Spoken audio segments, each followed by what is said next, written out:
Aman ya Bapak Ibu ya, izin suara saya ya. Pak Dokter, suara aman? Cek, cek. Aman ya Pak?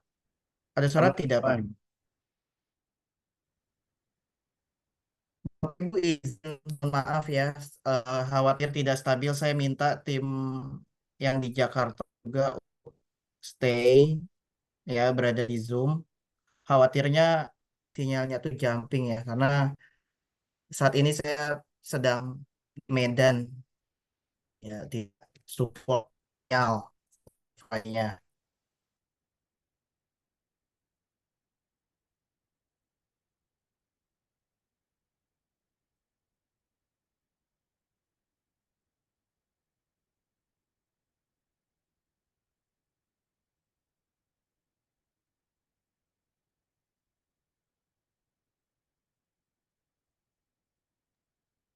Selamat malam Bapak Ibu dosen. Mohon izin, sepertinya Mas Randy sedang terpental atau jumping di dalam Zoom. Kita akan menunggu sekitar sebentar lagi. Mas Luki sedang mengkoordinir Mas Randy untuk segera bergabung ke dalam Zoom. Untuk Bapak Ibu dosen, mohon izin apabila ada rekan-rekan sejawatnya yang belum masuk ke dalam Zoom, boleh izin di-share link untuk workshop pada malam hari ini agar dapat bermanfaat untuk rekan-rekan sejawat Bapak Ibu dosen semuanya. Terima kasih banyak.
Tes, Bapak Ibu dosen, izin mohon maaf saya terlempar sesuai tadi yang saya sampaikan ya. Sinyalnya jumping jauh sekali. Baik, saya izin memulai ya Pak Dokter. Mohon maaf nanti saya kembali login menggunakan laptop untuk menemani Pak Dokter. Bismillahirrahmanirrahim. Assalamualaikum warahmatullahi wabarakatuh. Waalaikumsalam Wabarakatuh. warahmatullahi Satu. wabarakatuh. Waalaikumsalam warahmatullahi wabarakatuh, Pak. Pertama-tama saya izinkan memperkenalkan diri terlebih dahulu. Saat ini sedang proses pergantian WiFi ya Bapak Ibu. Perkenalkan nama saya Randy Himansyah.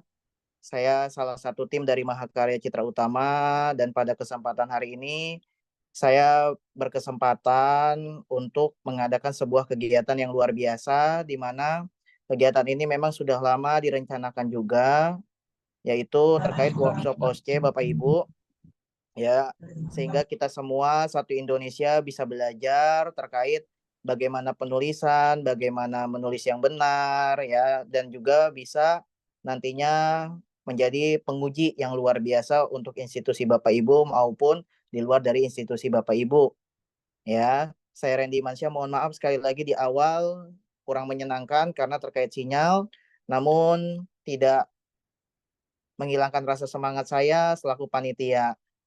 Dan pada pemateri pertama, saya rasa Bapak Ibu sudah pasti mengenal ya, luar biasa, yaitu Pak Dr. Mas Puri, ya, bapak saya di Universitas Indonesia.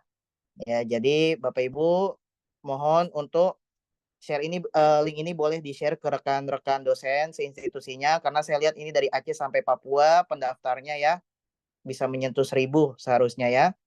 Jadi Pak Dokter, waktu dan tempat, Randy persilakan Pak Dokter. Silakan. Baik, terima kasih Mas Randy. Bapak Ibu yang kami hormati, selamat malam. Assalamualaikum warahmatullahi wabarakatuh. Waalaikumsalam warahmatullahi Waalaikumsalam wabarakatuh. warahmatullahi wabarakatuh. Waalaikumsalam warahmatullahi wabarakatuh. Oke, baik. Senang sekali rasanya bisa berbagi ilmu bersama Bapak Ibu sekalian ya terkait dengan OSCE, bagaimana tata kelola OSCE yang nanti sebaiknya akan dikerjakan oleh kita semuanya. Oke ya, semoga ilmunya memberi manfaat dan apa ya bisa meningkatkan mutu apa yang kita cita-citakan bersama. Oke, baik. Izinkan share screen berkaitan dengan materi pertama kita adalah tentang tata kelola penyelenggaraan OSCE yang kita sebut nasional ya, karena apa yang nanti harus ditetapkan secara nasional minimal apa, dan kemudian juga nanti juga termasuk di dalam konteks nanti Lampetegas memberi nilai maksimal terhadap OSCE di tempat Bapak Ibu ini menjadi hal yang paling penting. Oke, kita akan sedikit menjelaskan tentang rasionalisasinya, prinsip tingkat ujian tinggi sampai kepada bagaimana ke depan yang harus kita kerjakan. Jadi ini renungan malam ya. Mungkin Bapak Ibu kolom chatnya dibuka. Coba dibandingkan dengan Bapak Ibu dulu, waktu Bapak Ibu menjadi mahasiswa S1 atau D3, akses atau kesempatan hands-on masuk ke pasien itu dewasa ini dibandingkan dengan yang dulu itu apakah masih sama, apakah semakin sedikit, semakin dibatasi atau semakin bebas. Silahkan chat dulu isinya bagaimana.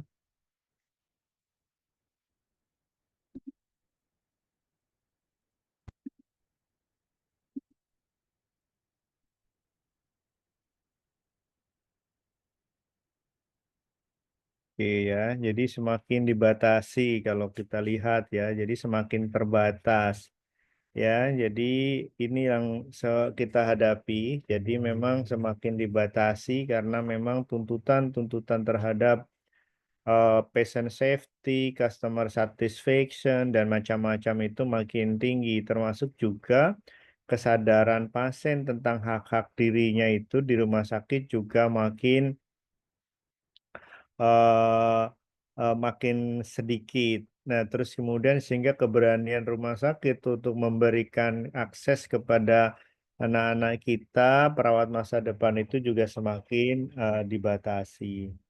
Nah, ini zaman dulu kita bebas banget ngapa-ngapain juga bebas ya, dengan segala keterbatasannya, tetapi kebebasannya amat sangat tinggi. Nah, itulah maka skill lab itu menjadi amat sangat penting. Walaupun kita bisa pastikan bahwa skill lab itu tidak bisa menggantikan clinical placement yang ada.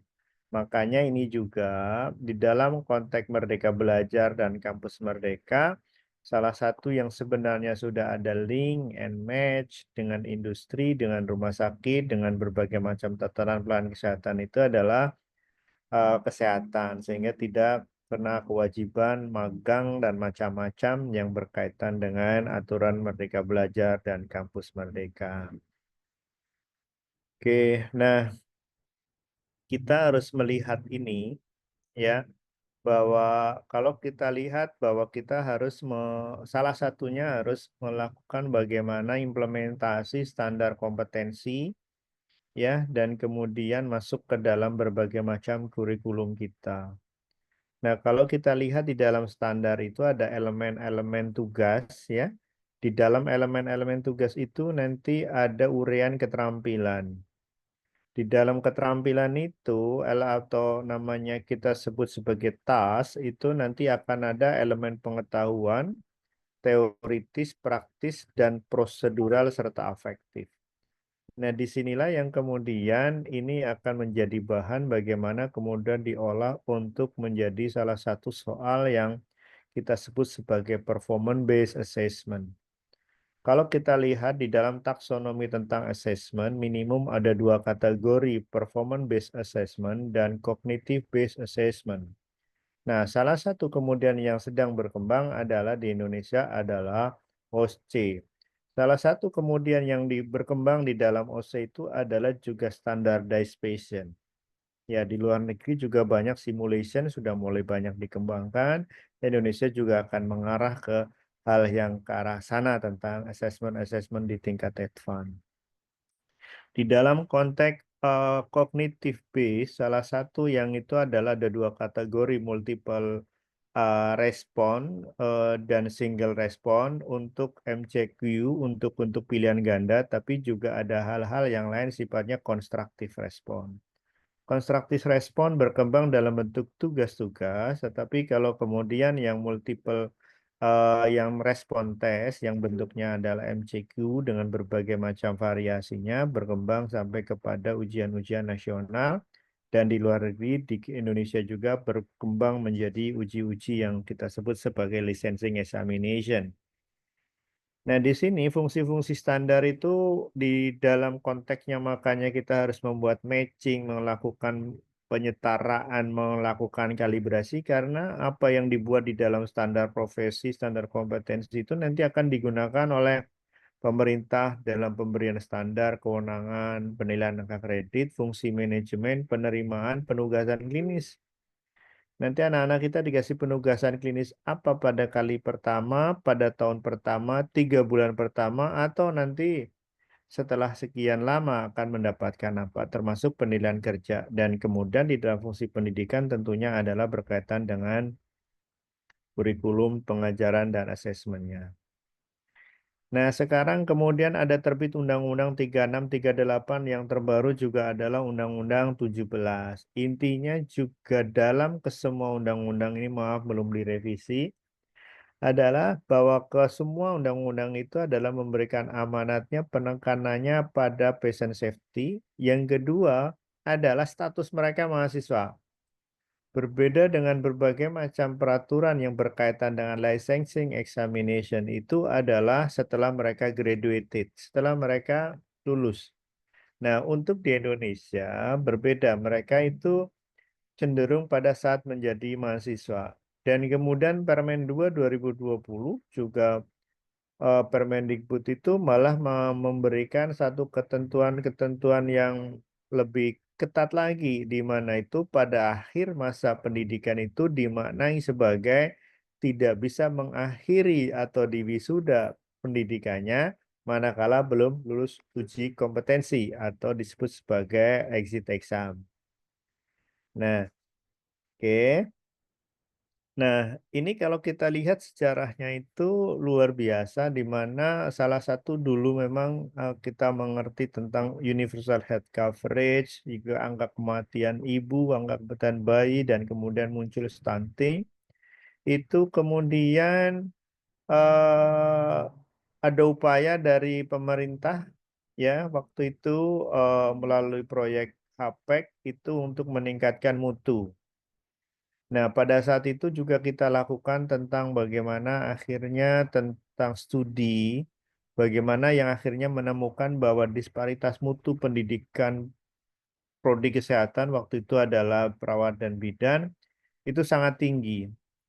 Sehingga kemudian ada upaya-upaya untuk melakukan salah satu pesan yang dibuat adalah tentang bagaimana peningkatan mutu program studi, dan salah satu yang kedua adalah peningkatan standar mutu lulusan. Nah, kemudian yang untuk mutu program studi dibuatlah sekarang melalui Undang-Undang 12 adalah LAMPTKES dan Undang-Undang 3638 itu uji kompetensi. Ya, bentuknya sekarang menjadi Komite Nasional Uji Kompetensi Masa Bidang Kesehatan. Nah, di sini kemudian kita juga melakukan berbagai macam research. Ya, salah satu risetnya juga adalah bisakah kita OSCE kita selenggarakan pada tahun 2010 dan kisaran 2015 Dan waktu itu kalau kita lihat tingkat kesiapan readiness di dalam infrastruktur dan sarana-sarana laboratorium itu paling sekitar 20% yang ready. Ya, belum kita berbicara tentang rasio dosen. Ada sekarang kecenderungan di beberapa titik itu penerimaan mahasiswa apalagi yang istilahnya RPL banyak banget. Saya yakin dengan model-model seperti itu pasti rasio-rasio pendidik, rasio alat-alat, laboratorium, space-nya itu pasti kemungkinannya kalau saya lihat tidak memenuhi kaidah-kaidah yang ideal. Nah, inilah maka menjadi penting bagaimana akhirnya pelayanan dan semuanya itu harus di-matching-kan dengan standar kompetensi, dengan proses pendidikan sampai kepada hal yang berkaitan dengan nanti patient safety. Nah, kenapa kemudian nakes menjadi penting? Karena PEMEO-nya no health without health service, no health service without human resources for health. Dan kemudian PEMEO lagi adalah no human resources for health without any standardized competency. Ya kan? No standardized competency without national exam. Jadi national exam itu akan menjadi pangkal terhadap kemampuan daya ungkit, efektivitas dan efisiensi sistem pelayanan kesehatan. Maka di sini harus relevansinya harus bagus dan macam-macam dan kemudian harus terstandar. Nah, yang sedang kita akan kerjakan ke depan juga sebenarnya workshop-workshop berkaitan dengan tuntutan relevansi mutu lulusan baru di tatanan pelayanan kesehatan. Benarkah apa yang kita sekarang kerjakan itu sudah memenuhi syarat? Berapa persen memenuhi syarat bagi mereka? T. Terus kemudian juga pertanyaan berkaitan dengan dosen-dosen kita. Betulkah bahwa dosen-dosen klinik kita itu sebenarnya eligible untuk membimbing hal-hal klinis? Kalau kemudian mereka jarang sekali bersentuhan langsung atau masih menjadi perawat yang aktif. Apa definisi aktif? Katakanlah masih melakukan perawatan langsung. Bagaimana bisa melakukan perawatan langsung sementara misalnya mereka tidak memiliki SIP? Nah, ini adalah pertanyaan-pertanyaan fundamental untuk bisa mengatakan bahwa ke depan kita harus melakukan telusur itu semua, di mana weaknesses yang harus kita perbaiki untuk memastikan mutu pelayanan pendidikan kita menjadi lebih baik. Nah, disinilah kemudian kita bergerak ke hilir, bukan bergerak ke hulu. Salah satunya adalah memastikan ujian akhirnya itu terstandar secara nasional. Nah, maunya sih kita bergerak ke hulu, tetapi ke hulu ternyata terlalu berat karena arusnya nanjak, ya kan? Sehingga kita hanya menahan yang ada di bawah, membuat saringan-saringan di bawah dalam bentuk ujian kompetensi secara nasional. Nah, dunia pendidikan ini mengarahkan bagaimana implementasi kurikulum, akuntabilitas proses, memberi arah agar semuanya menjadi lebih baik. Nah, sebenarnya di dalam konteks banyak hal itu mestinya kita self-credentialing. Artinya bahwa organisasi profesi, nah sekarang adalah kita menggunakan istilah kolegium yang lebih diberikan kewenangan, itu mestinya nanti mereka akan memberikan privilege. Ya, di berbagai macam literatur sebenarnya privilege itu adalah organisasi profesi, tapi sekarang di Indonesia privilege itu akan diberikan oleh kolegium. Inilah yang mereka sebenarnya bisa melakukan self-credentialing, artinya Bapak Ibu dituntut juga sebenarnya bahwa otonomi perguruan tinggi itu bisa melakukan self-credentialing. Di banyak negara, organisasi universitas-universitas besar itu bahkan melakukan self-accreditation. Ya. Jadi kemudian akreditasi itu ada lembaga seperti katakanlah kita mungkin ada BAN PT, ada LAM, ada konsil juga di beberapa negara melakukan akreditasi. Bahkan ada beberapa program studi universitas itu diberikan privilege untuk melakukan self-credentialing dan self-accreditation. Nah, disinilah yang menjadi tantangan kita adalah moral, responsibility dengan standar-standar yang harus kita capai. Nah, disinilah akhirnya juga high standar kompetensi untuk mencapai kepada profesionalisme itu harus dikontrol juga oleh community dan kemudian keadaan lain di tempat kerja. Nah, ujian namanya kita adalah ujian nasional, apalagi nanti ini ujian adalah high stake di mana satu keadaan ujian, satu paket 3 jam, 4 jam, 5 jam uji kompetensi ini akan bisa memberikan gambaran tentang proses 3 tahun atau 5 tahun pendidikan. Dan titik ini akan menjadikan apakah yang bersangkutan itu lulus atau tidak lulus. Maka ini konsekuensinya harus sangat valid dan sangat handal. Nah, kesemuanya itu dipengaruhi oleh standar ujiannya. Standar apa misalnya? Konten soal dan keterbaruannya, jangan sampai ada kebocoran. Bahan dan readability soalnya. Soalnya nanti tampilannya seperti apa, tata bahasanya seperti apa, layoutnya seperti apa, penempelan atau penayangannya ada di mana, harus bisa readability banget. Kemudian penyelenggaraannya, panduan ujiannya, tempat dan sarananya, serta yang terpenting juga validitas peserta ujian. Kenapa harus valid? Jangan sampai pesertanya adalah misalnya baru semester 1 profesi masuk. Bisa nggak mereka bisa? Nah, kalau mereka mungkin RPL, mungkin mereka bisa, apa konsekuensi yang bisa masuk kita berikan? Loh, mereka udah lulus, berarti nggak usah dong ikut-ikutan kepada proses tahap berikutnya. Nah, bisa nggak kita menjawab ke situ?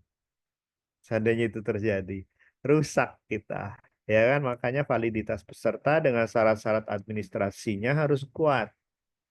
Syaratnya berapa SKS harus sudah ditempuh, apakah sudah tugas akhir profesinya misalnya ada apa belum, baru kemudian boleh ikut ini, atau stase klinis udah selesai, sedang proses tugas akhir, boleh ikut ini misalnya. Itu adalah hal-hal yang harus kita pastikan untuk memastikan bahwa peserta tersebut secara prinsip sudah cukup eligible untuk memasuki kepada eh, proses-proses lanjutan. Nah, kalau kita lihat sebenarnya domain yang berkaitan dengan performance based assessment itu banyak. Salah satu adalah yang OSPE, kemudian Sport Station dan OSCE. Nah, kalau kita lihat OSPE itu, misalnya yang paling bisa dilihat adalah number of objektifnya, variasinya, dan kalau kita lihat, maka yang paling kita lihat paling memiliki apa itu rangkaian, memiliki apa batasan dan jangkauan yang paling luas coveragenya adalah OSCE. Di mana domain psikomotornya bisa, bahkan knowledge-nya bisa, clinical decision making and judgment-nya bisa, test ability-nya juga apply structural knowledge, perform examination procedure tuh, ya. Di situ kelihatan clinical judgment-nya benar apa enggak. Time-nya bisa lebih dari 4 menit per station, yang artinya banyak yang bisa kita nilai. Space-nya harus isolated. Nah, ini yang memberikan proses-proses yang berbeda daripada yang OSPI atau yang lain, spot examination. Ya kan, kemudian examinernya bisa expert examiner for each station. Checklistnya harus ada, standardized patient-nya mestinya ada, observernya juga ada. Nah, ini kan syarat-syaratnya penting nih. Dan yang paling penting ke semuanya harus bagaimana blueprint dan question-nya itu harus betul-betul menggambarkan apa yang kita butuhkan sebagai profil lulusan yang kita idam-idamkan. Nah, ini kemudian hasil studi yang dulu, dan kemungkinan ini juga ada perubahan, tapi kemungkinan belum signifikan, karena kalau kita lihat juga penyediaan CBT Center sebagai apa yang paling lebih murah dan lebih sederhana penyediaannya juga belum banyak. Ya, belum setiap institusi memiliki. Ya, ini kayaknya mungkin beda ya, tapi mungkin tidak terlalu menjadi yang tadinya 40%, yang macam-macam menjadi kemudian 90%, saya pikir belum. Ya, makin ini bergerak masih di bawah 70%. Yang paling besar adalah belum memiliki ruangan yang memadai, belum memiliki alat yang memadai. Kisarannya itu masih di bawah 50% kemarin, ya. Jadi kemungkinan ini juga masih di bawah 70%. Jadi harus ada effort. Ya, kemudian belum memiliki SDM yang memadai. Nah, ini paling penting juga adalah SDM itu berkaitan dengan rasio. Oke, katakanlah kita sekarang 11 station, 12 station atau 9 ya kan dengan 2 istirahat misalnya. Itu nanti berapa? Berapa menit? Kalau kemudian mahasiswa 100 berarti berapa paket soal. Kalau kemudian labnya kita hanya 1 berarti pagi dan sore berapa kali. Ini penting banget untuk kemudian kita rasiokan, untuk kita hitung sehingga kita penerimaan mahasiswanya itu masuk akal. Penerimaan mahasiswa dengan unit cost yang seperti ini juga akan berdampak terhadap SPP. Nah, ini Bapak Ibu, yang paling menarik bagaimana mutu yang harus dikompromikan dengan biaya. Nah, bagaimana kemudian Bapak Ibu, kita semuanya harus mengarah kepada hal-hal yang bukan hanya efektif tetapi juga efisien. Nah, kalau kita lihat Pantong juga macam-macam misalnya, maternity Pantong, breast message dan lain-lain misalnya. Ini kemarin kita menggunakan standar yang simpel mestinya seperti adult CPR aja. Kemudian kita membuat standar yang sesuai hanya baru 30%. Yang ada tetapi tidak sesuai 60%. Jadi bayangkan saja. Nah, kemudian yang tidak ada juga sangat sedikit ya, semuanya akhirnya banyak yang ada tapi tidak sesuai standar. Nah, bagaimana kemudian kita membuat standarisasi ini? Ya. Nah, standarisasi untuk kepentingan apa? Untuk kepentingan penilaian juga nanti kalau seandainya Bapak Ibu terpaksa menerima mahasiswa dari luar. Kalau kemudian kenapa mahasiswa luar misalnya? Mahasiswa Bapak Ibu cuma 2 yang tidak lulus. Masa 2 mau menyelenggarakan sendiri? Ya kalau bisa bagus. Kenapa? Karena very expensive. Tapi kalau enggak mungkin dititipin ke tempat lain. Kalau dititipkan berarti kan ada pengetahuan, kebiasaan yang model bagaimana manikin ini, manikin itu yang kemudian kalau itu berbeda pasti di sana akan membuat stressful dan kemungkinannya tidak lulus. Boleh nggak nyobain ke sana dulu lah gimana waktunya? Pasti tidak akan cukup. Oke. Nah, ini kesiapan OC institusi bagaimana? Rata-rata kasusnya betul, tapi begitu instruksi penguji sudah berbeda.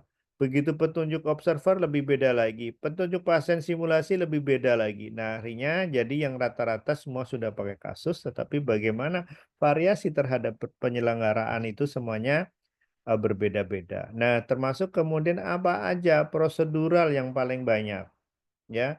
Lainnya adalah anamnesis sedikit dan lain-lain. Anamnesis itu nanti kaitannya apa? Tentang tadi patient standar.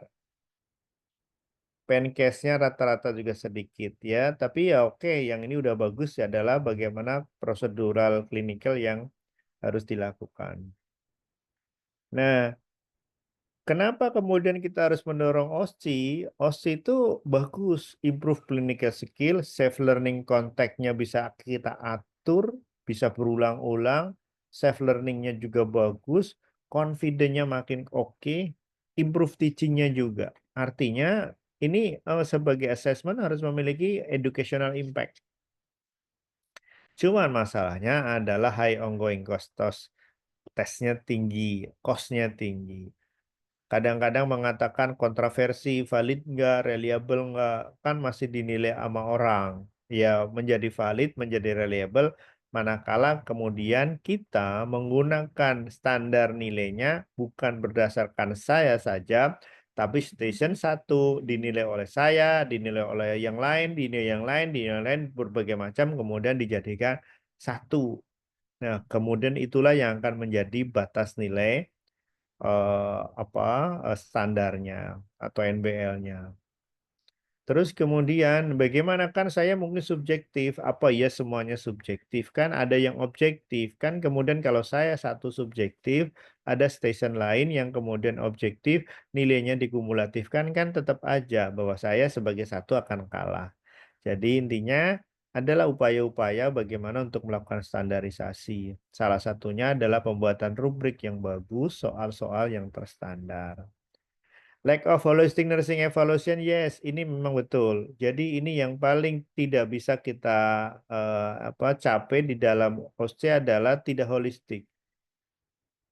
Ya, memang akan mendekati natural, tapi tidak betul-betul natural karena memang semuanya di set up sesuai dengan keadaan lab. Tetapi kemudian kita bisa memilih mana hal-hal yang paling esensial yang harus dilakukan di situ. Dan yang terakhir juga adalah membuat student stress. Ya, karena waktunya pendek banget, terus kemudian tiba-tiba mereka harus pindah, terus kemudian mereka mendapatkan tantangan baru pada durasi yang kurang dari 20 menit, stressful mereka. Ya. Tapi ini juga stressful ini tidak berarti jelek karena upaya-upaya bagaimanapun juga kita harus mengajarkan bagaimana mereka harus cope terhadap self management, manajemen diri, termasuk stress management. Ya. Jadi stres itu menjadi penting untuk melatih mereka pada menghadapi keadaan-keadaan yang sungguhnya juga sebenarnya kita bisa katakan stressful. Oke, ini juga banyak studi skenarionya yang sering menjadi masalah adalah skenarionya lack of reality of practice. Nah, ini hati-hati. Ini kasusnya sekitar ya 3% something ya kan. Oke lah ya. Info high level of stress-nya. Nah, ini ada berbagai macam yang menyebabkan stres. Waste time, teacher not adequately prepare. Nah, ini jadi buang-buang waktu karena ternyata observer dan pengujinya itu tidak di eh, apa persiapan dengan baik. Nah, OC require lot of patience and self motivation from student. Nah, ini kan yang bagusnya, ya. Jadi jangan mikirin jeleknya semua, tapi ternyata toh bagusnya juga banyak. Oke, ya. Nah, ini juga di mana dipakai dan bagaimana hubungannya final grade, clinical practice assessment-nya. Ternyata kalau kita lihat yang sukses itu nilai OC-nya tinggi. Ya, yang sukses nilai OC-nya dikatakan tinggi ya. Jadi kalau student pass-nya kalau kita lihat dan kemudian analisis p-value-nya dengan rata-ratanya ini tinggi. Ya, jadi ini yang membuat juga distinction bahwa yang fail sama yang ini memang ada bedanya. Nah, kemudian OC keperawatan misalnya, ya, kelebihannya banyak. Tadi juga sebenarnya sudah kita jelaskan di PPT slide sebelumnya, tetapi intinya adalah tidak membahayakan pasien. Bayangkan aja misalnya periksa dalam, ya, pasiennya terbatas, masa mau diperiksa segitu banyak? Rusak tuh barang. Pasang kateter, siapa juga yang mau? Pasang NGT, siapa juga yang mau dilakukan berkali-kali. Kalau ada pasien, apakah satu pasien dengan pasien yang lain sama? Enggak sama. Enggak equal, tapi tidak sama.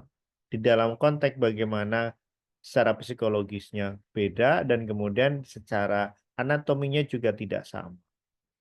Ya, oke. RJP apalagi, tidak setiap saat ada pasien henti jantung. Ya, jadi memungkinkan setting kritis bisa dikerjakan, lingkungannya bisa kita buat, attitude-nya bisa kita lihat, tetapi memang harus diorientasikan sejak awal. Oke, manikin ini adalah representasi dari pasien. Kamu harus respect ini sebagai seorang pasien. Kamu harus berhutang budi kepada manikin-manikin ini karena dari sinilah kamu kemudian akan mendapatkan real experience yang menjadi jembatan untuk masuk pada real experience nyatanya. Nah, ini kan juga harus didoktrin ibaratnya kalau zaman dulu di Mapras lah. Oke. Nah, disinilah tapi kekurangannya tetap ada. Sumber dayanya banyak, kompleks, mahasiswanya cemas, kuota mahasiswanya jadi lebih kecil. Nah, berarti kan Anda nanti berhadapan nih para dosen, para penggiat itu dengan para pemilik apa tuh manajemen dari institusi. Ya, bocor soal dan lain-lain. Pengembangan OC yang udah kita kerjakan adalah core kompetensi dan blueprintnya udah kita buat. Kemarin juga AIPNI itu kerjasama, bukan kerjasama ya, meeting mengembangkan untuk mendapatkan bagaimana pengakuan dari Lampetekes, dari Konsil, dari PPNI untuk bagaimana akhirnya inilah disebut sebagai standar nasional misalnya nanti. Ya, tetapi ini masih ada beberapa proses, tapi intinya bagaimana pengakuan sebagai nasional. Nasionalnya itu apa sih? Apakah standar nasional, apakah secara nasional, atau ujian nasional? Kalau standar nasional yang distandarkan apa? Soalnya itu bagi siapa yang mengembangkan, bank soalnya ada di mana nih menjadi menarik. Ya, oke, saya bisa menyelenggarakan sendiri misalnya. Apakah timingnya bisa beda-beda? Yes. Kalau begitu soal yang saya kembangkan, apakah semuanya harus nasional atau 80% nasional atau 50%? Terus pengujinya. Penguji berapa yang dari luar, berapa yang harus dari dalam? Nah, termasuk kepada standar-standar biayanya nanti minimal. Atau standar biaya diserahkan masing-masing. Ya, enggak apa-apa. Kalau misalnya nanti tidak ada apa tuh, misalnya, apa ya, artinya gini, tidak ada perpindahan mahasiswa antar institusi. Oke, jadi itu artinya diserahkan masing-masing, ya. Nah, kalau kayak gitu tadi ada plus minusnya, salah satunya ya kalau nggak lulus cuma 2 mau diapain, dipindahin kemana, nitip kemana gitu, siapa yang tanggung jawab gitu. Masuk nggak itu, apa tuh, apa itu, uang kuliah tunggalnya, KT. Oke. Nah, pengembangannya sudah, standar berdayanya ada, panduan-panduan ada, pelatihan juga ada ya, asosiasi institusi juga sudah mulai banyak melakukan kegiatan-kegiatan simulasi tryout, bahkan juga sudah ujian-ujian yang dalam tanda petik sudah selevel nasional. Nah, kemudian kita lihat apa sih OC itu? OC itu sebenarnya bisa jadi sumatif, bisa menjadi formatif, tergantung tujuannya. Ya, kalau kita banyak memberi feedback, artinya itu cenderung formatif. Tetapi ternyata ini memiliki implikasi, lulus tidak lulus berarti itu adalah sumatif. Bisa nggak dikerjakan dua-duanya? Ya bisa. Ujiannya lulus tidak lulus, tetapi ada catatannya nanti kekuatan dan kekurangan dari mereka apa. Maka model ini modelnya model yang bagus. Ya, sekarang juga formatif bisa sebenarnya langsung sumatif karena ada implikasi legal.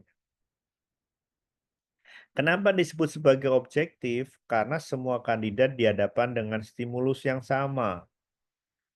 Ya, ini yang disebut objektif adalah di situ.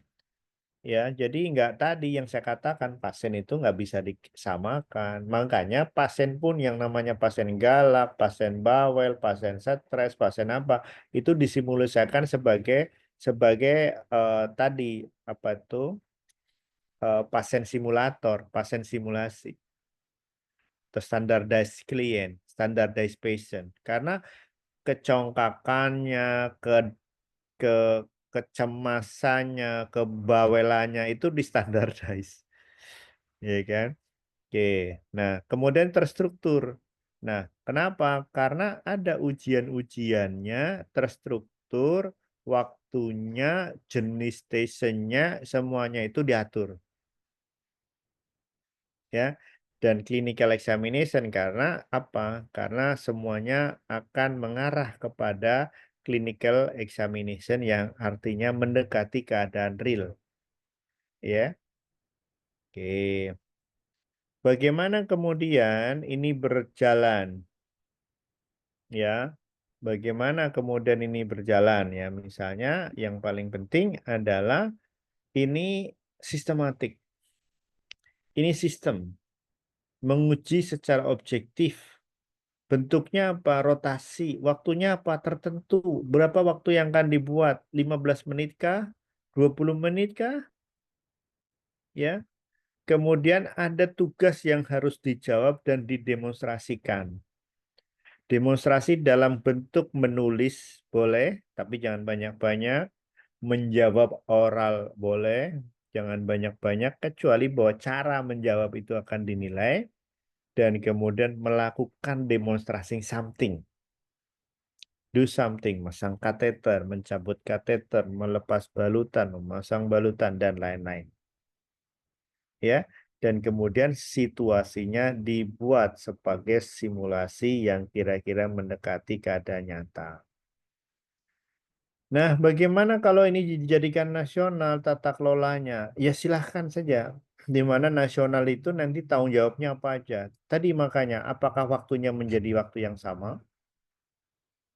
Apakah panitia nanti yang akan menyediakan seluruh berbagai macam kegiatan soal, bank penguji, ya, dan kemudian bagaimana nasional itu apa didukung oleh siapa, cara bagaimana melatih kalian standarnya, ya, timernya, infrastruktur berkaitan dengan apa itu bank soalnya, berkaitan dengan nanti timernya, berkaitan dengan nanti apa itu rubrik penilaiannya dan bagaimana itu di-entry secara nasional. Nah, itu kan kita bisa buat. Sehingga nanti misalnya dilakukan di salah satu perguruan tinggi, kalau menggunakan acuan nasional berarti NBL-nya nasional. NBL nasional itu artinya apa? Soalnya harus sama, NBL-nya bisa ditentukan. Kalau begitu waktu pelaksananya harus ada kesamaannya. Oke, kalau begitu dianggap sebagai nasional itu apakah waktunya harus bersamaan atau standar alat, standar soal, standar station harus nasional. Nah, ini kan menjadi penting. Nah, kalau ini menjadi nasional, secara terus-menerus, maka ada panitia pusat, ada panitia institusi. Yang itu panitia pusat bergerak dulu, setelah itu baru pelaksananya, implementasinya ada di institusi. Nah, di dalam celah antara nasional dan institusi, boleh kita mungkin menggunakan regional-regional. Ya, untuk kemudian memastikan bahwa kekhasan regionalnya tetap berjalan, kemudian waktunya menjadi lebih enak.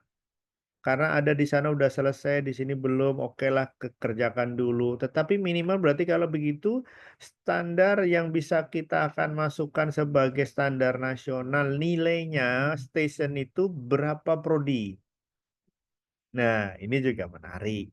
Ya, minimal oke, 10 program studi bisa langsung paralel, maka kemudian bisa menjalankan itu sebagai ujian yang berstandar nasional misalnya.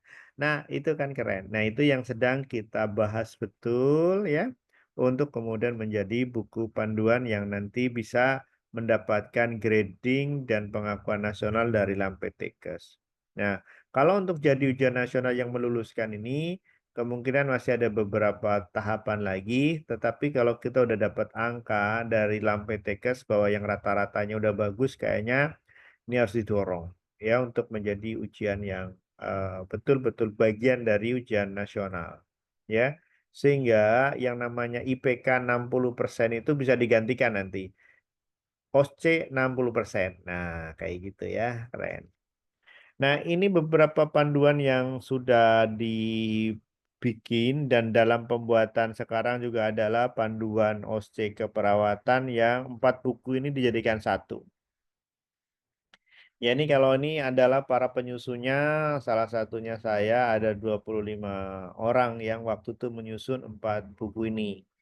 Ya, sekarang juga ada yang penyusun yang baru ya. Nanti ini kalau ini dijadikan satu. Ini D3 perawat dan profesinis jadi satu ya. Nah, yang kemarin itu yang baru dibikin oleh IPNI ya. Nanti bawa ke depannya bahkan nanti akan digabung lagi dengan IPVIKI dan lain-lain. Nanti menunggu perkembangan berikutnya. Kalau ini dijadikan satu. Oke, cuma dikasih batasan D3 ke arah mana, S1 ke arah mana. Nah, kalau kemudian kita akan melakukan implementasi OC institusi, menurut saya kita harus memahami 4 panduan OC nasional tadi, ya, yang buku ini. Silakan di-download gratis. Atau nanti menunggu yang punya yang baru. Tapi intinya tidak terlalu beda jauh. Kalau yang baru itu seperti resume atas 4 buku ini. Ya. Oke, silakan dipakai dua-duanya bagus, ya. Oke, nah kemudian merancang tempat uji dan fasilitas yang dibutuhkan. Yang pertama adalah berapa fasilitasnya, berapa kita punya berapa, dan kalau nanti kita akan membuat 1 paket OC, 2 paket OC, tolong juga pikirkan jangan hanya untuk OC saja. Karena itu biayanya sangat mahal.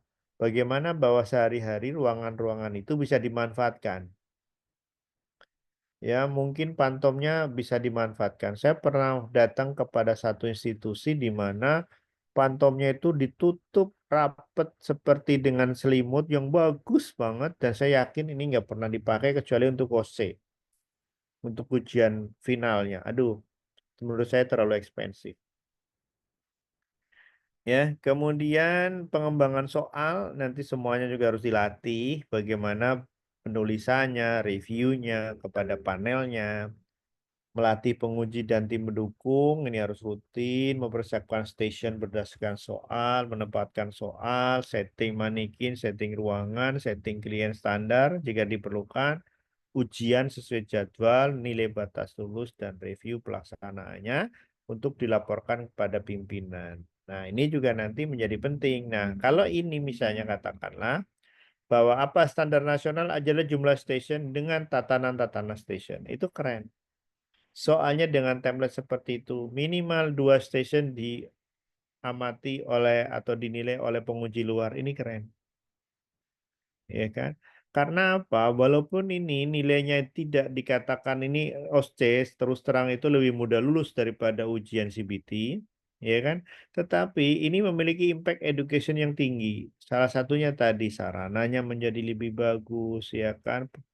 Rasionya lebih bagus, ini menjadi bagus. Jadi kalau kita akan masuk lebih dalam lagi, dan ini nggak bisa katakanlah cuman bimbingan CBT aja, ini nggak bisa, ini nggak bisa kalau udah ikut bimbel aja deh lulus gampang. Nah, ini dengan ini akan menghapus hal-hal yang sifatnya seperti itu. Oke, setting lab-nya. Nah, setting lab-nya kayak apa? Nah, ini kan saya katakan tadi. Ini setting belajar kayak gini bisa. Setting ujian nggak boleh begitu. Di sini kalau belajar memudahkan pengawasan, memudahkan desiminasi, mendekati kenyataannya, yes. Tapi masa crowded begini kan? Nah, ini kan menyebabkan tidak stres, begitu sendirian, stres. Ukurannya, settingnya, kedap suara, yang ngobrol di sana, lagi ngomong, lagi apa, nggak ini. Jarak antar ruangannya juga setara. Ya. Nah, bisa nggak online diobservasi, misalnya kayak gini. Ya kan? Oke, mungkinkah observernya online? Bagaimana kemudian kita bisa melihat itu bahwa ini adalah betul? Berarti kameranya harus diperhatikan. Settingnya. Nah, kalau kayak gitu misalnya pada saat pemilihan dan sterilitas tentang tadi tangan dengan peletakan kayak gitu ternyata pakai sarung tangannya misalnya sarung tangan sterilnya itu adalah salah. Dan itu adalah major yang berkaitan dengan apa itu sterilitas. Sterilitas terganggu berarti nggak lulus, kan berarti salah juga nih. Nah sekarang salahnya stationnya, apa kameranya, apa. Nah ini yang menjadi bagian penting manakala nanti kita online itu banyak sekali keterbatasan yang harus kita pikirkan. Ya, oke. Nah jika offline semua, standarnya yang mana? Kita mengatakan OSCE itu apakah yang sebelah kiri atas, sebelah kiri bawah, sebelah kanan bawah, sebelah kanan atas. Nah, minimal ini adalah sebelah kanan atas. Nah, syukur-syukur kanan atas itu dalamnya seperti yang ada di tengah ini. Nah, keren. Nah, kalau udah seperti ini amat sangat keren. Tapi kalau yang masih ngemper di situ ini kan masih belum bisa dikatakan baik. Nah, sekarang kita lihat kita punya yang mana. Sampai berapa tahun investasi kita untuk bisa sampai menembus kanan atas dengan fasilitas seperti yang di tengah. Oke, ya. Nah, sekarang kemudian upaya-upaya apa dari government, dari asosiasi dan lain-lain untuk memastikan ini jalan. Salah satu lembaga LAMPTKS adalah memberi nilai tinggi pada konteks ini. Berarti LAMPTKS harus punya bagaimana checklist tentang OC-OC sarana-sarana yang bisa dianggap sebagai nasional standar. Pelaksanaannya juga seperti itu. Setting ruangannya mau seperti apa? Nah, kalau kayak gini, oke, mungkin jiwa cukup begini. Ya, pasien standarnya dibuat seperti ini. Ya, mungkin resusitasi mungkin bisa begini. Apakah ini benar memenuhi syarat kalau resusitasi? Cara mengamatinya itu harus dibuat di dalam soal. Ya, nih cuci tangan misalnya, cuci tangan tulisan cukup apa harus didemonstrasikan? Kalau demonstrasikan panjang, berarti tapi betul nggak kenapa cuci tangan perlu cuman demo sedikit tanpa melakukan hal yang sesungguhnya? Ya mungkin karena dianggap sudah ngerti semua 5 moment, 6 moment atau whatever moment, ya. Oke, nah terus baru kemudian yang lain yang kemudian kita lihat ini cocok nggak misalnya, ya kan? Ini udah bener apa enggak? Ini ada gunanya nggak misalnya ini? Kalau nggak ada gunanya tapi tidak mengganggu nggak apa-apa. Tapi kalau mengganggu harus dipastikan tidak ada. Ini speaker itu terlalu kuat atau terlalu lemah? Apakah benar bahwa setiap ruangan ada speakernya? Kalau nggak harus di luar. Tapi kemudian bisa terdengar jelas ke dalam dan tidak mengganggu. Nah, skemanya bagaimana lorong servis dan penguji kalau bisa terpisah dengan lorong peserta. Ini lorong peserta yang merah di dalam. Ini lorong servis, penguji masuk ke sini, meeting dan lain. Ini ada pintu-pintunya satu-satu. Termasuk juga bisa kalau zaman dulu ada sebelum banyak CCTV itu ada apa tuh kaca tembus pandang tapi satu arah. Kacanya hanya satu arah. Kalau kita kan punya kaca rata-rata tembus pandangnya dua arah. Nah ini kalau di Amerika yang pernah saya datang ada kaca yang cuma satu arah. Jadi dari dalam, dari lorong servis ini kita bisa melihat apa yang dikerjakan oleh peserta tanpa kira-kira mereka tahu bahwa mereka sedang diawasi. Kenapa? Karena diawasi itu makin stres. Oke, ya. Dan ini misalnya ini adalah beberapa setting yang menurut saya ideal, tapi kayaknya di sini akan sulit untuk mendapatkan hal yang ideal seperti ini. Settingnya apa aja? Model rawat inap, ya rawat rawat jalan seandainya ya kan, tapi kayaknya rawat jalan cuma satu nanti ya. Ada gawat darurat, ada rawat komunitas keluarga, ada kira-kira adalah dewasa, anak, usia geriatri, kemudian psikiatri, gawat darurat dan komunitas atau keluarga. Itu model stagingnya. Nah, nanti jumlahnya itu kira-kira mana yang paling banyak? Pasti adalah dewasa. Oke, ini contoh-contoh strukturnya, bagaimana semuanya kita berjalan. Kemudian tim mengarah membuat bagaimana mengarah kebijakan dan penyelarasan, membuat panduan dan pedoman, standar, koordinasi, dan kemudian ada bagaimana PT, akreditasi, pelaksanaan terstandar, staf dan penyujinya bisa bareng. Ini kira-kira pengarah fungsinya apa, pelaksanaan nasional ngapain, regional ngapain, dan kemudian perguruan tinggi juga harus ngapain kira-kira ya. Nah, kemudian bagaimana selanjutnya konsorsium nasional tadi atau komite nasional itu membuat petunjuk teknis dan standar dan petunjuk teknis soal nasional, pengawas nasional, baru kemudian kita melakukan bagaimana standarisasi koordinator SC, lab, penguji IT dan admin, ruangan, sarana, manikin, alkes, dan soalnya dibuat standar. Kemudian nanti kemudian untuk OC di PT dan lain-lainnya, kemudian kita lakukan ada command center secara nasional untuk bisa melayani masalah-masalah yang berkembang di sana. Nah, ini proses-proses yang sudah berjalan bisa dilihat di sini ya, bisa di-download juga dan kemudian jadi proses-proses yang berjalan di asosiasi institusi juga bisa kita lihat. Ke depan kita harus membuat studi kebijakan lagi agar segera bisa diimplementasikan. Tim pengembang ahlinya harus dikumpulkan, panduan-panduan harus kita selaraskan, kita update ya. Kemudian kita uji coba ke nasional dan harus ada kegiatan bersama asosiasi lah, AIPNI, AIFIKI dan PPNI dan lain-lain. Oke, ini yang sharing pengalaman juga penting bagi Anda Bapak Ibu nanti sharing pengalaman semuanya. Oke. Nah, kalau model soalnya dulu seperti ini untuk cognitive base. Bagaimana dengan OSCE? Kalau menurut saya juga ada upaya-upaya proses-proses hierarki untuk penyelenggaraan ya walaupun tentunya memang jumlahnya tidak sama dengan CBT ya. Langkah menuju nasional menurut saya pelaksanaan standar, pedoman nasional, SDM dan NBL-nya ya. Tujuan OSCE formatif, terus komprehensif. Setelah itu kesepakatan nasional. Pertama syarat kepesertaan UKOMNAS. Nah nanti berikutnya bisa komponen nilai UKOMNAS. Jadi harus ada stepnya. Tapi kita harus melakukan standarisasi itu tinggal kita tetapkan. Terus kemudian jadikan formatif, jadikan komprehensif, jadikan itu adalah ujian akhir oleh PT. Setelah itu jadikan kesepakatan untuk syarat. Nggak boleh ikut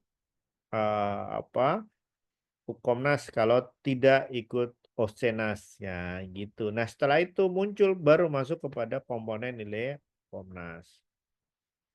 Oke, nah ini tata laksananya kebijakannya bagaimana? Ini masih belum ada spesifik harus OSCE. Tata laksana nanti 2000 Undang-Undang 17 dengan implikasinya PP 28 dan lain-lainnya juga belum secara spesifik mention related with the OSCE. Nah, ini yang harus kita lihat bagaimana agar lampe tegas bisa memiliki daya dorong. Ya, karena kalau kemudian ini nggak punya daya dorong, AIPNI misalnya AIFIKI, PPNI itu nanti kemudian menyetapkan, mereka nanti ada yang kemudian ngeyel. Karena bukan aturan negara, ya member, kalau kan saya bukan member. Oke, nah kayak gitu-gitu. Nanti tetap aja menjadi sukarela. Ya, ini yang kemudian menjadi sulit ya. Maka kita belum punya daya paksa. Salah satu daya paksa adalah peraturan-peraturan dari government. Oke, mungkin kita bisa simpulkan OSCE bukan hal baru, tapi ini amat sangat penting ya untuk meningkatkan proses pendidikan, rasio ruang, alat dosen ya. Kemudian kriteria kita sudah merubah dalam PTKes menjadi 9 kriteria, di situ nilai maksimal jika OC-nya nasional. Nah, sehingga nanti akreditasi unggul jika minimal 80% berturut-turut selama 3 kali UKOM. Ini juga menjadi penting. Kemudian kita bisa katakan, let's do OSCE together for more confidence graduate. Terima kasih atas perhatiannya. Mohon maaf kalau ada kurang. Assalamualaikum warahmatullahi wabarakatuh. Waalaikumsalam warahmatullahi wabarakatuh. Warahmatullahi wabarakatuh. Waalaikumsalam warahmatullahi wabarakatuh. Baik, terima kasih Pak Dokter.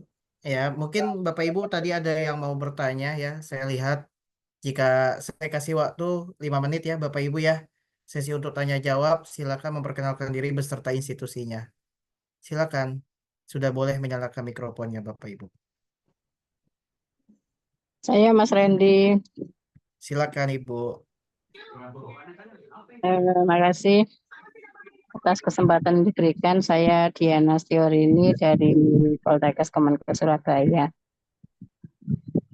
Pertanyaan saya untuk Pak Mas Puri, seberapa besar kemungkinan OSCE ini menjadi yang standar nasional tadi ya, karena memang sudah beberapa kami dari Poltekkes Surabaya sudah tahun ketiga kalau nggak salah melakukan OSCE. Nah, ketika kami melakukan OSCE itu kami selalu bekerja sama baik dengan AIPNI maupun dengan AIPVIKI. Dan kami selalu meminta salah satu penguji dari AIPNI kalau itu NES. Kalau pas yang ujian itu yang D3, kami juga minta penguji dari AIPVIKI. Itu tadi yang pertanyaan pertama, seberapa besar kemungkinan menjadi standar nasional, karena kemarin dari AIPVIKI ada yang mengatakan kemungkinannya kecil untuk menjadi standar nasional. Yang kedua, untuk menjadi penguji nasional atau penguji regional seperti ketika kami minta ke AIPNI atau AIPVIKI itu syaratnya apa? Karena dari kami sudah pelatihan menjadi penguji nasional, tetapi selama ini baik dari AIPNI maupun AIPVIKI belum pernah mengajak dari Poltekkes itu untuk menjadi penguji Nggak ngerti aku. regional. Mood audio maksudnya apa? Kemudian Oh, kami tanya sama AIPVIKI, sama AIPNI. Kami selalu minta ke AIPNI sama AIPVIKI, kita ada dikasih penguji dari institusi lain. Tetapi kami sendiri dari Poltekkes Surabaya belum pernah diajak menjadi penguji nasional. Makanya kami tanya syaratnya menjadi penguji itu apa. Dan kalau misalnya kami sudah memenuhi syarat, daftarnya bagaimana untuk bisa menjadi penguji yang regional tadi atau yang nanti nasional itu.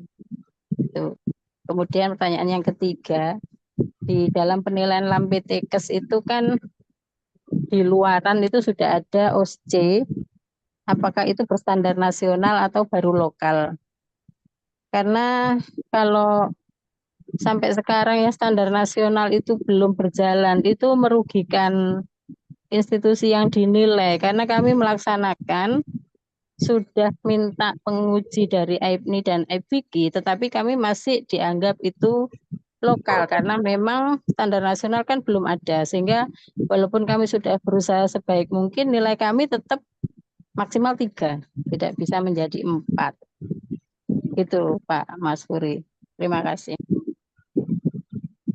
Silakan Pak Dokter. Izin Pak, suara Pak. Ya, baik, terima kasih Bu. Pertanyaannya fundamental banget nih. Yang terakhir dulu ya. Yang terakhir itu kemarin itu pertemuan AIPNI itu juga ya, saya memberikan apresiasi bahwa mereka sudah mulai menyusun hal-hal yang baru. Misalnya berkaitan dengan naming, bukunya namanya Panduan. Loh, kalau Panduan ini nanti tetap tidak merupakan standar nasional. Terus kemudian yang menerbitkan AIPNI misalnya, AIPVIKI. Bisakah bahwa AIPNI itu menerbitkan dan kemudian parti atau stakeholdernya itu cukup untuk kemudian mengatakan bahwa ini menjadi standar. Apakah bahwa standar ini mengikat ke yang lain? Apakah juga lembaga cukup bisa membuat namanya standar? Kalau nggak confident namanya emang panduan. Nah, jadi tapi di situ LAMPTEKES juga datang. Nah, sekarang LAMPTEKES itu mau membuat apa? Yang namanya standar untuk bisa menjadi nilainya 4, itu harus kriterianya disepakati dulu. Dibuat borangnya dulu bahwa yang namanya standar itu nanti disebut sebagai nasional, misalnya apa? Syarat tentang soalnya melalui proses yang tahapannya sekian. Ada nggak infrastrukturnya? Yang namanya penguji minimal 2 harus dari luar misalnya. Oke, itu siapa? Syarat pesertanya, kemudian syarat manikinnya, syarat ruangannya, udah ada belum borangnya?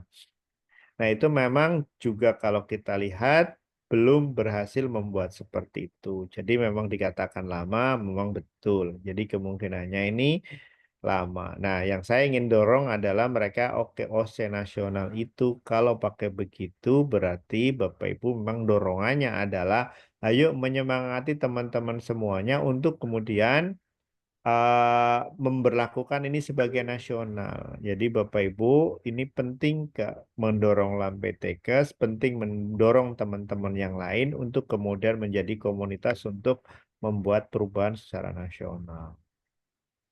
Terus yang kedua, berkaitan siapa sih sertifikasi untuk membuat bahwa ini penguji, ini pembuat soal, ini nasional atau enggak nasional. Oke.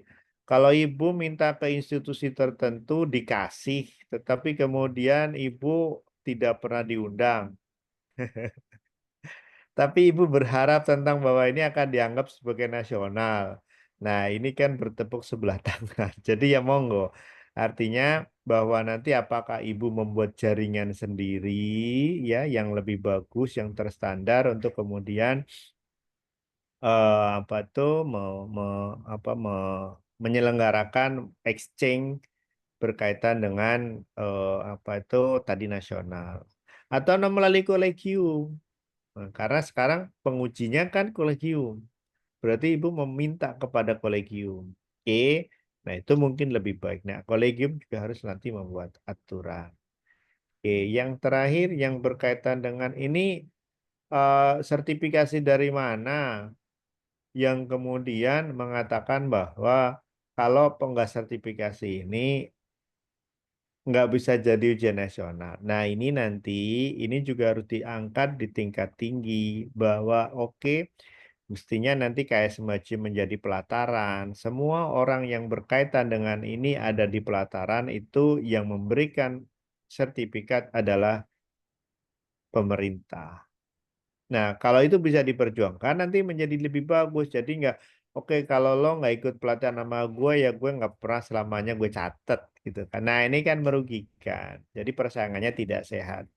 Persaingannya kita memberikan apa ya pengkotak-kotakan. Padahal yang kita harapkan adalah standar yang lebih baik dan kita berlomba-lomba pada mutu. Nah ini adalah bagian dari perjuangan kita, ya perjuangan kita untuk sampai kepada sana, ya jangan sampai kalau nggak sama Mas Randy nanti nggak bisa menjadi nasional. Kalau nggak sama NTC nanti nggak sama nasional. Kalau nggak sama ini, nah itu berarti kita pelatihannya tidak standar, acuan bukunya tidak standar, dan yang memberikan lisensi tentang penguji nasional itu seperti apa itu juga tidak standar.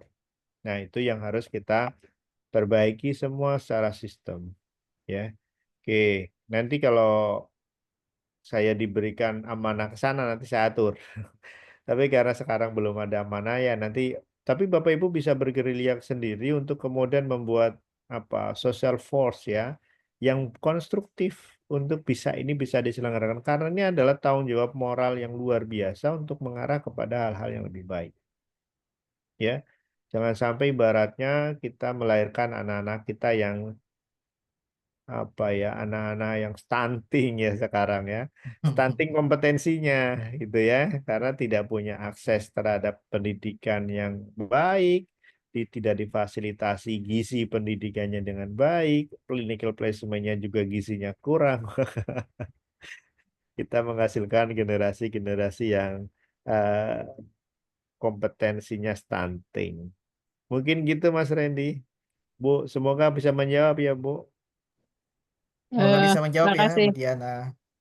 Yang masih mengganjal yang untuk penguji, Pak Masuri. Jadi bukan kami kemarin ngadakan kemudian meminta penguji dari institusi lain, enggak. Tetapi ketika kami ngadakan ujian OSCE itu kami minta ke AIPNI dan minta ke FVG regional memang ya. Jadi di Jawa Timur itu untuk minta penguji luar ya. Karena tadi kan memang dipersyaratkan ada penguji luar. Kami dikasih dari institusi di luar institusi kami kan. Nah itu maksud saya syarat menjadi penguji regional atau nasional karena sekarang kan masih regional ya kita mintanya ke AIPNI dan FVG Jatim sehingga regional itu syarat untuk menjadi penguji regional atau nasional itu seperti apa. Kalau tadi dikatakan sertifikasi atau sertifikat kita sebagai penguji nasional itu harus pelatihan di lembaga tertentu yang kita belum tahu mana yang diakui. Lah itu sampai kapan kita tahu lembaga mana yang nanti diakui sebagai penguji yang diakui secara nasional. Itu karena kemarin kami ya ada satu lembaga yang katanya memang mendapatkan izin untuk melatih sebagai Izinnya penguji dari OSCE. siapa, Bu? Izinnya Nah, itu makanya kita sendiri belum tahu itu ke ya. mananya. Makanya Itu saya kemudian katakan saya tidak bisa menjawab. Makanya kalau kayak gitu itu kalau kemudian ibu udah berbaik-baik itu ada tapi kemudian ibu tidak diakui, terus kemudian ibu nanya kepada yang dikirim ke sini dan bagaimana itu kan proteksi yang tidak perlu. Ya, lembaga yang belum memiliki kewenangan tapi memiliki proteksi. Nah, kenapa juga kita patuh terhadap hal seperti itu? Kan akhirnya juga tetap aja nilainya dapatnya 3. iya 3. Jadi ini kan Makanya itu artinya tidak pengakuan yang equal gitu. Makanya mungkin ini yang harus kemudian kita saling berbagi. Cuman yang paling penting juga menurut saya ada juga indikator-indikator kepatuhan terhadap mungkin kontribusi pada pengembangan soal yang sifatnya regional nasional. Oke, kita patuh nggak terhadap kontribusi, kita aktif apa enggak. Nah, itu yang mungkin secara transparan harus kita sampaikan. Nah, saya juga sebagai penguji, sebagai yang nasional itu, saya senang mendapatkan misalnya, Pak, saya punya CBT Center baru, tapi anak-anak saya, dosen belum menjadi PP gitu, pengawas pusat. Ya dengan senang hati saya dapat informasi itu, sini siapa lagi yang belum, siapa kasih tahu, nanti saya akan bikin pelatihan dan pelatihannya sifatnya dari kami gratis. Nah, kan gitu. Jadi karena bagi saya misalnya melakukan stimulasi untuk pembuatan CBT itu jauh lebih penting daripada yang lain. Nah kan kayak gitu ya namanya usaha kan artinya nanti jadi fair. Oke, saya mohon maaf kemarin belum bisa begini sekarang akan bisa menjadi begini. Nah, kadang-kadang kan ada klik-klik tertentu juga antar mereka saling menguasai. Nah, ini juga yang harus kita jadikan fairness. Kalau jumlahnya banyak ya kita gilir. Bagaimana penggilirannya harus bagus, gini kan. Nah, kadang-kadang itu yang kemudian belum berjalan. Ya kita bahas kalau jumlahnya banyak siapa, oke ranking mana yang kemudian naik, bagaimana agar merubah ranking, saya bisa nggak rankingnya berubah, bagaimana saya tahu ranking saya berapa di sini, gitu kan. Nah mestinya kan exchange misalnya dari Poltekkes A dengan Poltekkes B, ya kadang-kadang Poltekkes A ke B, yang B ke A kan misalnya kan gitu kan gampangnya. Ya, ibaratnya kan gampangnya gitulah ya. Oke, kemudian mereka equal. Ya memang lembaganya juga memang harus ada government yang ngatur sehingga nanti seolah-olah tidak diproteksi, ya, tidak bisa diproteksi. Kemarin juga ada, kami kan juga di nursing training center itu NTC itu kan bikin kayak gitu. Juga ada isu kalau pelatihan di sana nanti tidak diakui sebagai pelatihan nasional loh. Yang nasional itu sopo sing ngatur. Nah, kalau konteksnya pengembang loh, saya juga adalah pengembang sejak proses HPEC ini ada. Kamu nggak bersama saya, yang ke Amerika diajarkan di ini sopo aku. Nah, ini kadang-kadang kan, tapi nggak diaku ya wis masa bodoh. Wis kita tetap berjuang, kita tetap melakukan training, kita tetap memberikan yang gitu ya. Jadi ya udah pokoknya ngono apa berjuang terus Bu. Jadi Ibu nanti kalau enggak tetap nilainya 3 ya udah cari aja partner yang saling equal, saling saling mendukung untuk menjadi lebih baik gitu ya. ya Pak, Ini makasih. nggak bisa Terima selesai kasih Bu. informasi. Oke. Ya. Waalaikumsalam. Oke, baik. Pak, satu lagi ya, Pak. Monggo. Satu lagi ya, Bapak Ibu ya, karena khawatirnya terlalu malam ya untuk yang wilayah timur ya. Silakan Bapak Ibu, saya bebaskan siapa yang mau bertanya sebutkan kampusnya. Dari mana? Izin Pak. Silakan. Baik, Mana terima Bapak? kasih sebelumnya. Terima kasih untuk Pak Mas Furi ya atas informasi yang diberikan ya untuk membuka hal yang baru ya, terutama bagi saya. Izin, nama saya Hafiz dari Stikes Medikas Ramo Barat di Aceh Barat. Saya tertarik tadi terkait masalah penguji, Pak. Dimana kan untuk penguji, kalau kita memaksakan OSCE internal yang ada di kampus kita sendiri misalnya, kan harus ada 2 penguji dari luar nih. Sedangkan di dalam belum ada penguji yang tersertifikasi ini. Jadi apakah memang untuk memenuhi standarisasi pelaksanaan OSCE itu cukup dengan 2 penguji dari luar kalau memang belum ada penguji yang terstandar di dalam ataupun belum tersertifikasi, atau memang harus kita gunakan keseluruhan pengujinya itu dari luar? Terima kasih, Pak. Oke. Silakan Bapak. Iya, kalau seluruh pengujinya dari luar, ini too expensive ya. Dan kemudian tujuan dari ujian itu adalah untuk meningkatkan mutu proses pendidikan dan asesmen di dalam juga nggak tercapai. Ya, oke. Terus kemudian Anda mengejar apa juga kalau kemudian nanti di dalam pengakuan-pengakuannya itu juga belum mendapatkan pengakuan-pengakuan nasional, skornya masih sama. Jadi menurut saya apa itu terlalu early kalau Anda tiba-tiba orang lain menguji, tidak ngerti apa-apa, terus kemudian anak kita juga stres diuji oleh orang asing, biayanya kita tinggi, terus kemudian benefit yang berkaitan dengan kompetensi dan administrasinya nggak dapat.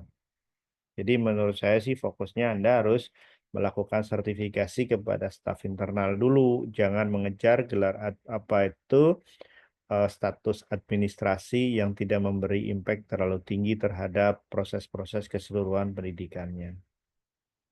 Gitu Bapak, saran saya. Oke, baik. Terima kasih Pak Mas Furi. Sama-sama. Terima kasih Pak. Itu juga sempat saya dapat pertanyaan seperti itu ya. Jadi saya langsung aja ngadain kegiatan seperti ini Pak. Ini ada pertanyaan, penguji mendapatkan pelatihan diri dari pihak-pihak tertentu atau seperti apa? Izin Boleh bertanya, Bu, Bapak. Masih ada, Pak, waktunya? Masih bisa boleh bertanya. silakan. Satu aja ya, Silakan. ini saya lagi Satu rapat ya. sebelah. Satu lagi ya. Iya. Oke, terima kasih, Silakan. Bapak. Ini perrekan, nama saya Ahmad Zeniari, Bapak dari Sampang, Madura. Silakan Halo, Pak Zain. Assalamualaikum. Waalaikumsalam warahmatullahi wabarakatuh. Oke, mungkin kami dari kampus Nata Sampang, Bapak, sudah melakukan sebenarnya untuk uji OSCE institusi itu sudah 3 kali 3 tahun. Tadi saya tertarik dengan disampaikan oleh Bapak. Alhamdulillah kami itu tidak menggunakan penguji eksternal sama sekali, Bapak. Kebetulan insya Allah dalam 2 minggu ke depan kami itu visitasi Lampetekes, Bapak. Dalam 2 minggu ke depan ini visitasi Lampetekes untuk di 3 kepartatan kami.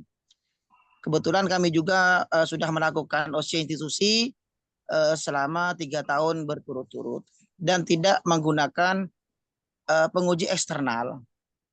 Apakah itu nanti bisa mendapatkan skor maksimal untuk institusi 3, Bapak? Dan bagaimana nanti mempertahankan di depan asesor, Bapak? Terima kasih, mohon arahannya. Silakan Pak, pertanyaan terakhir. Iya, oke. Jadi kemungkinan sih nggak bisa dapat skor maksimal 3, I maksimal 4 ya. Tapi kalau 3 masih kemungkinan dapat ya. Karena minimal apa nanti standar manikinnya nanti akan diakses bagus apa enggak. Standar jumlah ruangan yang berkaitan dengan tadi itu nanti berapa. Terus kemudian benar nggak bahwa OC itu anak-anaknya memang dosennya tuh dilatih. Latihannya mungkin lembaganya apa, tapi mungkin jelas itu akan dilihat. Karena kadang-kadang orang ngaku OC tapi sebenarnya nggak OC banget. Yang ngaku-ngaku aja, yang tadi saya gambarkan kan tentang pengakuan OC itu kan variasinya banyak kan. Dari yang semrawut seperti itu pun ngomong OC sampai kepada yang computerized digital dengan kayak gitu dikatakan OC.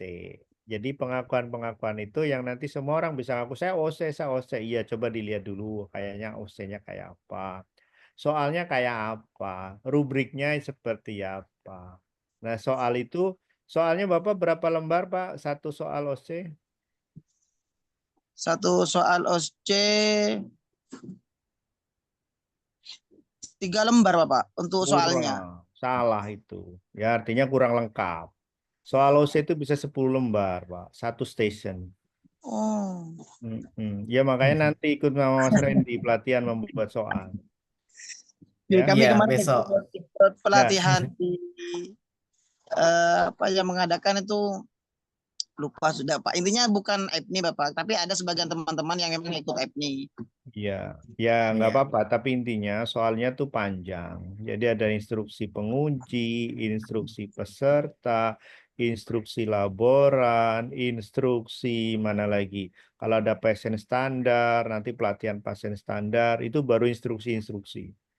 Belum nanti kasus, berarti nanti setting ruangan, ada tuh semuanya. Baru kemudian yang terakhir adalah rubrik dan referensi. Nah, rubriknya nanti ada global rating sama analitik rubrik. Nah, nanti satu rubrik itu minimal akan 1 lembar sendiri, minimal. Karena berkaitan dengan checklist penilaian. Ya, jadi banyak. Jadi itulah makanya kadang-kadang saya memang kemarin memberikan saran kepada LAMPTKes, ayo tetapkan borangnya untuk penilaian untuk bisa mendapatkan 4 itu caranya bagaimana. Jangan digantung terus gitu kan. Jangan digantung terus, kita harus sepakat bahwa 4 itu apa.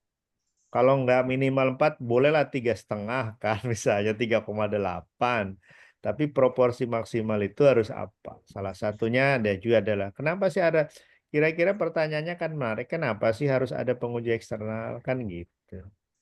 Siap. Karena ingin meningkatkan validitas kita. Kalau kemudian nanti kita akan lakukan analisis bagaimana nilai skor penguji internal dan eksternal itu ada beda apa enggak. Ya kan bedanya seberapa jauh. Nah, Mohon itu izin Bapak. yang nanti akan kita lakukan analisis. Oke, mohon izin Bapak, berarti mohon izin. Berarti kami bisa juga mempertahankan jika memang belum ada terstandar dari LAMPTKes juga, maka kami bisa mempertahankan dengan apa yang kami lakukan jika LAMPTKes belum punya standar juga Bapak nanti saat disita. Jangan begitu. Jangan bertahan pada mutu yang mestinya harus lebih baik. Anda harus bertahan pada mutu yang lebih baik. Jadi advokasinya adalah bagaimana saya bisa membuat ini lebih baik dari standar yang Anda buat. Saya Siap. menggunakan benchmark ke Amerika. Ini pantom saya, ini ruangan saya, ini penguji saya nggak dilatih di Indonesia, langsung dibawa ke Amerika gitu, Pak. Jangan mengatakan sekarang udah baik, gitu ya. Baik Bapak, terima kasih Jadi arahannya. karena ngeper gitu lah, asesornya ngeper, sih nggak bisa nih Madura dilawan, itu loh. Gitu ya Pak, Pak. pertanyaan dari saya ke Bapak nih, Pak. Apakah workshop ini diakui juga, Pak? Diakui. Nah, masalahnya gue itu bukan tentang apa tuh orang yang memberi label pengakuan atau bukan pengakuan. Iya kan, makanya itu Iya, ya. orang-orang Iyalah. yang kemudian nggak apa tuh nggak inilah ya apa itu nggak objektif, kepinginnya nyari peluang sendiri-sendiri masing-masing itu yang nggak bagus. Nah itu makanya ini yang harus kita sampaikan juga kayak gini-gini mungkin Mas Randy. Ini diperjuangkan masuk ke pelataran sehat. Sehingga Siap. nanti sertifikasinya dari pelataran sehat. Nah, kalau udah kayak gitu, mereka tidak mengakui, kita bisa bawa kepada isu-isu besar berkaitan lo masa sih punya sertifikat dari negara tidak diakui? Emang penyelenggaranya dari negara mana gitu? Gitu ya. Oke. Jawab ya, Ibu ya. Ayo ini kan dibikinlah proposalnya gitu kan nanti yang melihat itu kayak gini-gini nanti saya juga nanti orang-orang Poltek juga yang sudah mampu jangan-jangan proposalnya tornya itu nanti mereka yang menilai tentang ini isinya apa dan lain-lain. Ya. Siap. Ntar kalau Ya, ada yang pelatihan minta berikutnya. bantuan ke saya untuk divalidasi tak validasi. Siap. Mudah itu Pak ya. Nanti kita calling-callingan. Terima kasih Bapak atas Terima kasih waktunya, Bapak ilmunya Ibu, luar mohon biasa. maaf atas Ya, Bapak Ibu kekurangannya. silakan mengucapkan terima kasih Kepada Pak Masfuri saya persilakan terlebih dahulu. Terima Terima kasih, kasih Pak. Pak Masuri. Pak Masuri. Terima kasih, Waktunya, Pak Masuri. Pak. Terima kasih, Pak. Terima kasih Pak Masuri. Barokah ilmunya, Pak. Terima kasih ilmunya Pak Iya. Masrur, Mas Puri. Terima kasih banyak. Assalamualaikum Pak. Oke, baik. Bapak Ibu dosen, saya sebelum tutup dulu ya. Mohon untuk disimak baik-baik ya Bapak Ibu ya. Sebenarnya memang saya sudah pernah teleponan sama Pak Mas Puri ya. Saya juga sudah mengurus pelataran sehat khusus Mahakarya Citra Utama ya. Ini masih proses ya, step by step. Dan juga nanti insya Allah juga kita juga sudah terbit website jurnal juga untuk Bapak Ibu dosen yang mau mengupload jurnal di website kami. Itu juga masih proses. Tapi saya nggak akan menggubris itu lebih lengkap. Karena nanti besok hari insya Allah akan lanjut untuk penulisan item development dan item review ya bersama ibu saya yang berasal dari Semarang yaitu Bu Yuni ya. Jadi nanti langsung kita kolaborasi dengan AIPNI sehingga Bapak Ibu dosen bisa tahu bagaimana penulisan yang benar dan juga bisa langsung mempraktekannya ya di hari Sabtu untuk item reviewnya ya. Jadi Bapak Ibu saya akan langsung memberikan absensi ya karena takut sudah terlalu malam, di sini juga sudah malam ya. Jadi saya akan berikan absensinya atau presensinya dan Bapak Ibu mohon didengarkan 700 Bapak Ibu dosen orang tua saya yang ada di Indonesia ini. Presensi atau sertifikat akan diberikan ketika Bapak Ibu mengikuti workshop 3 hari. Ya, hari pertama, hari kedua, hari ketiga. Sebenarnya hari kedua dan hari ketiga itu penting sekali karena itu penulisan. Ya, bagaimana cara menulis yang benar, bagaimana rubriknya bentuknya seperti apa soalnya ya. Nanti besok akan dibantu sama Bu Yuni, luar biasa nanti menjelaskannya sehingga Bapak Ibu tinggal mengikuti kegiatannya sampai akhir. Jangan sampai tidak hadir kalau bisa Bapak Ibu saran dari saya ya. Karena saya kemarin juga kunjungan ke Timur Bapak Ibu. Itu bagi-bagi ke dosen-dosen muda, dosen-dosen di ruangan. Ayo nanti malam, besok ikut item dev, item rev, gratis kok. Saya nggak memungut biaya apapun ya. Saya pengen ilmunya bermanfaat, sehingga Bapak Ibu bisa belajar dan mencerdaskan generasi saya khususnya dan adik-adik saya untuk menjadi sosok perawat yang hebat. Ya, amin. Silakan Bapak Ibu di klik presensinya. Boleh di-share ke seluruh link Zoom-nya ke seluruh teman-teman di kantor atau provinsi-provinsi yang daerah-daerah yang belum mengenal OSCE soalnya seperti apa, bagus atau tidaknya ya. Kalau sama AIPNI Jateng itu Pak Dr. Fatkul Mubin, insya Allah saya sangat dekat, Bu Yuni juga saya dekat, jadi saya tahu kualitas penulisan soal yang bagus tuh seperti apa ya. Nanti insya Allah juga tujuan akhirnya saya pengen menciptakan sebuah buku yang sesuai dengan standar buku OSCE ya. Bapak Ibu boleh menjadi penulisnya nanti. Tapi itu akan disampaikan nanti sama Bu Yuni. Berminat gak Bapak Ibu untuk jadi penulis? Kan gratis. Mau nggak Bapak Ibu? Sangat berminat, Mas. Apalagi gratis. Mau. Mau. Ya, itu nanti bukunya nanti disampaikan sama Bu Yuni ya. Karena saya bukan panel expert ya. Saya juga bukan reviewer ya. Bu Yuni sudah hebat di bidangnya ya.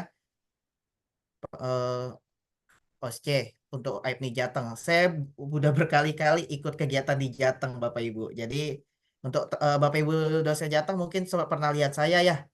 Jadi saya tahu sedikit-sedikit belajar juga sama Bu Yuni ya. Bu Yuni, Bu Ruli ya, saya ikut belajar.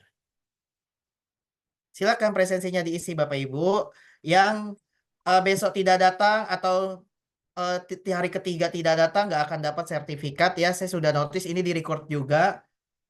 Harus 3 workshop diikuti setiap harinya ya. Silakan diisi. Mungkin itu saja ya Bapak Ibu ya. Saya khawatirnya mengganggu istirahatnya. Mungkin nanti saya tutup Bapak Ibu masih bisa untuk klik kolom chat untuk mengisi presensi. Terima kasih Bapak Ibu dosen. Mohon maaf saya ada salah-salah kalimat dalam Materinya membawa di-share nih, acara. Mas. Materinya di-share Siap, dulu, Mas. siap. Kan belum selesai Pak. Saya juga belum dapat materinya ya. Nanti saya minta dulu. Mas, Ya, untuk link Zoom besok 2 hari lagi ini juga. nanti dikirimkan kembali Bu. Besok Oke, pagi ya makasih. saya kirimkan ya. Ya, terima Biar bisa kasih. di-share ke teman-teman kantor ya. Iya, benar. Iya, Pak. Di-share Bapak Ibu ya, biar berkah. Biar Sudah kita pahalanya di-share. banyak. Mungkin sudah bobok kali. Sudah Ya, di-share. Pak, siap. Insya Allah besok di-share. Ya, Bapak Ibu, terima kasih ya. Saya mungkin itu saja. Pamit undur diri. Wabillahi taufiq wal hidayah. Wassalamualaikum warahmatullahi wabarakatuh. Waalaikumsalam warahmatullahi wabarakatuh.